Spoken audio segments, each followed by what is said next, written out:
తెలంగాణ జనసేన నేతలు మీడియాతో మాట్లాడుతున్నారు. ఇప్పుడు లైవ్ చూద్దాం. దాని గురించి దాని గురించి ఎవరు పట్టించుకోరు. ఈయన మాత్రం ఎప్పుడైతే పవన్ కళ్యాణ్ గారు వచ్చి మేము ఇక్కడ మా వాళ్ళు పోటీ చేస్తారు, తెలంగాణ బిడ్డలు పోటీ చేస్తారు అంటే చాలు విద్వేషాలు రెచ్చగొట్టేసి మాయ జాగిరి మాట్లాడుతున్నారు. బీసీ సంక్షేమ శాఖ మంత్రిగా మీరు ఏం చేశారు బీసీ పీపుల్కి చెప్పండి. పొన్నం ప్రభాకర్ గారు చెప్పండి. హుస్నాబాద్కి మీరు ఏం చేశారో చెప్పండి చాలు. ఫస్ట్ ఇవన్నీ పక్కన పెట్టేస్తే కాసేపు పక్కన పెట్టేద్దాం. ఇవన్నీ కప్పిపుచ్చుకోవడానికి ఏదో రకంగా డైవర్ట్ చేయడానికి డైవర్షన్ పాలిటిక్స్ చేస్తూ రకరకాలుగా నిందలు వేస్తూ చేస్తున్నారు. తెలంగాణ ప్రజలు అన్నీ చూస్తున్నారు. తెలంగాణ ప్రజలు మేము తెచ్చామని 10 సంవత్సరాలు పాలించిన నాయకులను చూశారు.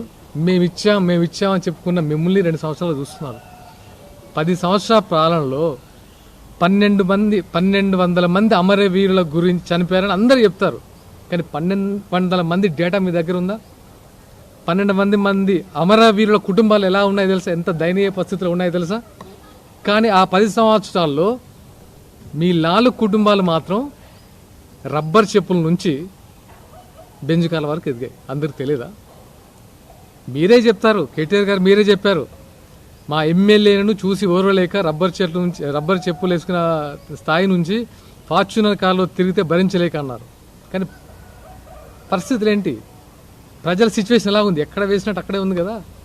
ఉద్యమకారులు అసలు తెలంగాణ వాదం అనేది చాలా పవిత్రమైన వాదం. దాన్ని ఎలా వాడుకుంటున్నారంటే ప్రొఫెసర్ నాగేశ్వరరావు గారు సిపిఎం అసలు మీరు వ్యతిరేకి తెలంగాణ వాదానికి, కానీ వాడుకుంటున్నారు. ఇప్పుడు వాడేసేది అంత కదా. కాంగ్రెస్, ఎంఐఎం వీళ్ళందరూ వ్యతిరేకేగా. కానీ ఇప్పుడు తెలంగాణ వాదాన్ని వాడుకోవడంలో ఇంకా వీళ్ళని మించిన వాళ్ళు ఎవరు కనబడట్లేదు. ఇది ఎంత అంటే విద్వేషాలు రెచ్చగొట్టేసి ఇంకా తెలంగాణ ప్రజల్ని నిరక్షరాస్యులుగా చేసి ఓట్లకు మాత్రమే పరిమితం చేసి మీరు మాత్రం రకరకాల బిజినెస్లు పెట్టుకొని రకరకాలుగా ఎదిగేసి ఇంకా ఉద్యమకారులు ఎవరు ఎదగొద్దు, ఇక్కడ ఉన్న పిల్లలు ఎవరు ఎదగద్దు, మన 4 కుటుంబాలు ఎదగాలి. ఇంక తెలంగాణ ప్రజలు ఇవన్నీ చూస్తున్నారు. మాట్లాడలేకపోవచ్చు ఇప్పుడు, కానీ ఓటుతో బలంగా బుద్ధి చెప్తారు. అది గుర్తుపెట్టుకోండి. అలాగే ఎలా ఉంటుందంటే దయ్యాలు వేదాలు వల్లించినట్టు ఉంటుంది. అవినీతి కేసులో చిప్పకూడు తిని తీహార్ జైల్లో వాళ్ళు చెప్పే నీతులు కూడా వినాల్సి వస్తుంది. మనం ఇప్పుడు వాళ్ళు అవినీతి కేసులో జైల్లోకి వెళ్ళి 2.0 అని గెటప్పులు మార్చుకొని ఇప్పుడు వచ్చి మాకు నీతులు చెప్తుంటే మేము వినాలి. ఇప్పుడు మేము తెలంగాణ బిడ్డలు మేము వినాలి. అక్క మీరు ఎక్కడున్నారు? ఎప్పుడొచ్చారు తెలంగాణ ఉద్యమంలో? 2000లో స్టార్ట్ అయినప్పుడు మీరు ఎక్కడున్నారు? అమరవీరులు అయినప్పుడు మీరు ఎక్కడున్నారు? ఉస్మానియా క్యాంపస్లో పిల్లలు తన్నులు తినప్పుడు మీరు ఎక్కడున్నారు? అరే ఇదేదో ఉధృతంగా ఉంది, ఇది ఎక్కడేదో మంచిగా కమాయించుకోవచ్చు అని అమెరికా నుంచి వచ్చి బ్యూటీ పార్లర్లు పెట్టుకున్నారు. మీరు గుర్తులేదా? హిమాయత్నగర్లో లాక్మీ బ్యూటీ పార్లర్ పెట్టుకొని ఇప్పుడు మీ ఆస్తి 8,000 కోట్లమ్మా. ఎక్కడమ్మా బుజ్జు ఖలీఫాలో మీ ఫ్లాట్లు? హైత్ ప్లేస్ ఎక్కడమ్మా? 100 కోట్ల హోటల్స్. అలాగే 50 ఎకరాల ఫామ్ హౌజులు ఎక్కడి నుంచి వచ్చినాం ఇవి? మరి తెలంగాణ అమరవీరుల కుటుంబాల పరిస్థితి అమ్మా చెప్పండి. మీరు తెలంగాణ జాగృతి పేరుతో ఒక బతుకమ్మ ఎత్తేసుకొని ఎంత మనీ ఎన్ఆర్ఐ నుంచి ఎంత మనీ కలెక్ట్ చేస్తారు? దానికి శ్వేతపత్రం రిలీజ్ చేయమంటే చేస్తారమ్మా? అవి మనకు రావు, ఎందుకంటే మనల్ని ఎవరు అడగద్దు. మనం మాత్రం అందరినీ క్వశ్చన్ చేయొచ్చు. ఇవన్నీ అడిగితే ఏమవుద్దంటే నేను తెలంగాణ బిడ్డగా అడుగుతున్నాను, మేము ఉద్యమకాల బిడ్డగా అడుగుతున్నాం. చెప్పండి వీటి సమాధానం. కడుపు మండి 10 సంవత్సరాల పాలనలో ఏమీ కాలేదనే, ఎవరు మా వైపు లేరనే మేము ఇక్కడికి వచ్చాం. మీరు ఎలాగైతే సోనియా గాంధీ గారిని నెత్తిన పెట్టుకొని మీరు పెట్టుకున్నారో తెలంగాణ ప్రజలు, అలాగే మేము కూడా మా పవన్ కళ్యాణ్ గారు తెచ్చుకొని ఒక ఫైటింగ్ స్పీడ్తో వెళ్తున్నాం. మీరు పవన్ కళ్యాణ్ అంటే మమ్మల్ని అన్నట్టే, ఇక్కడ తెలంగాణ బిడ్డలు అన్నట్టే మర్చిపోకండి. ఇక్కడ వేరే ఆయన పక్కన ఎవరు లేరు, తెలంగాణ బిడ్డలమే ఉన్నాం. మా ప్రశ్నకు సమాధానం చెప్పండి. మీరు కోడి చెరువు గురించి ఆమె మాట్లాడుతుంది. ఇన్ని అవినీతి పనులు చేసి చిప్పకూడి తినొచ్చిన ఆమె కోడి చెరువు పవన్ కళ్యాణ్ గురించి అవినీతి మాట్లాడుతుంది. ఆమె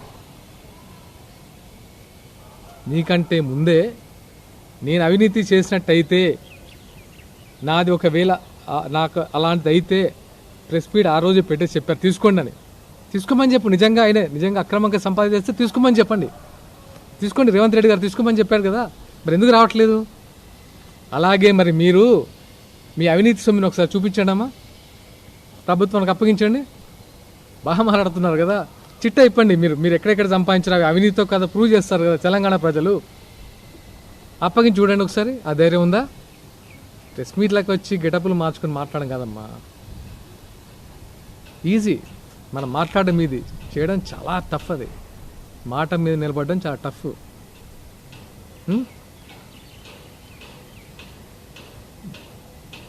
గద్దర్ అన్నకి కారు కొంటే దానిపై కూడా వ్యాఖ్యలు. అరే మీరు గద్దర్ గారిని 4 గంటలు రోడ్డు మీద నిలబెట్టు. గద్దర్ గారు కళాకారుడు మాత్రమే కాదమ్మా, ప్రజాయుద్ధ నౌక. అందరిలాగా యాక్టర్స్ లాగానో లేకపోతే పాటలు పాడడం కళాకారుడు మాత్రమే కాదు, ప్రజాయుద్ధ నౌక. ప్రజల పక్షాన పోరాడిన ఒక మహనీయుడు. ఆయన్ని పట్టుకొని 4 గంటలు ఆయనకు అపాయింట్మెంట్ ఇవ్వకుండా రోడ్డు మీద కూర్చోబెట్టిన ఘనత ఎవరిదమ్మా? ప్రభుత్వానిది, మీది కదమ్మా. అప్పుడు మీరు లేరా? అప్పుడు లేవని నోరు ఇప్పుడు బాగా లేస్తుందే ఆయన గురించి, ఏదో సానుభూతి చూపించినట్టు. ఆయన మీద ఇప్పుడు లేడు కాబట్టి, ఆయన ఉండుంటే ఒక్కొక్కరిని ఆ కట్ట తీసుకొని కొట్టాడు. ఆయన లేరు కాబట్టి ప్రతి ఒక్కడు మాట్లాడేవాడు. ఇప్పుడు ఆయన ఎవరి గురించి ఆయన ప్రెస్ మీట్ పెట్టి మాట్లాడిందంటే అది పవన్ కళ్యాణ్ గారి గురించే. కళ్యాణ్ నా తమ్ముళ్ళు అంటాడు, నాకు ఇంత చరం ఉంది, నన్ను ఇంత బాగా చూసుకుంటున్నాడు. ఎప్పుడో ఎంత వక్రీకరించంటే ఆయనకు బుల్లెట్లు తాకిన ఎప్పుడో 97లో. వయసు రీత్యా ఆ నొప్పులు ఏజ్ అయిపోయిన కొద్దీ పెరుగుతుంటాయి, నడవలేరు. అలాంటి టైంలో కళ్యాణ్ గారు దగ్గరికి వెళ్తే, ఏం లేరా తమ్మి ఇట్లా నొస్తుంది, వయసు భయపడింది కదా అంటే, తనేదో కొనిచ్చినందుకు దాన్ని కూడా ఒకలాంటి అంటే దానికి ఒక స్క్రిప్ట్ అల్లేసి దాన్ని వక్రీకరించి ఆయనకి ఎప్పుడు బుల్లెట్లు తాకినాయి, ఎప్పుడు వచ్చిండ్రు, ఇదా మీరు మాట్లాడేది? ఇంకెన్ని మాట్లాడతారమ్మా? మాట్లాడాలంటే ఏం జరిగిందమ్మా కేటీఆర్ గారి కేసీఆర్ గారి పాలనలో మీకు తెలియదా? మీరు విమర్శించినవి చెప్తే కేటీఆర్ గారు ఏం చెప్పాలో తెలియక అల్లాడిపోతున్నారు. ఎన్ని వేల కోట్లు దోచుకున్నారు మీరే చెప్తున్నారు ఆ 10 సంవత్సరాల పాలనలో. అందులో మీకు భాగస్వామ్యం లేదని దొంగలు ఊర్లు పంచుకుంటే ఎట్లుంటుంది అట్లా ఉంటుంది కథ. తెలంగాణలో సామెత ఉంటుంది, దొంగలు ఊర్లు పంచుకొని గొడవ వస్తాయి కదా వాళ్ళ మధ్య. అట్లా మీరు బయటకు వచ్చారు, కానీ మీరు కూడా దాంట్లో ఒక పార్టే కదా. చాలు ఇంకా పవన్ కళ్యాణ్ గారిని విమర్శించడము ఆపేయండి. నిన్నే ఒక పెద్ద మనుషులు నేను చూసిన నిజమైన జర్నలిస్టులు ప్రెస్ మీట్ పెట్టారు, మీ అందరూ తెలిసిందేగా.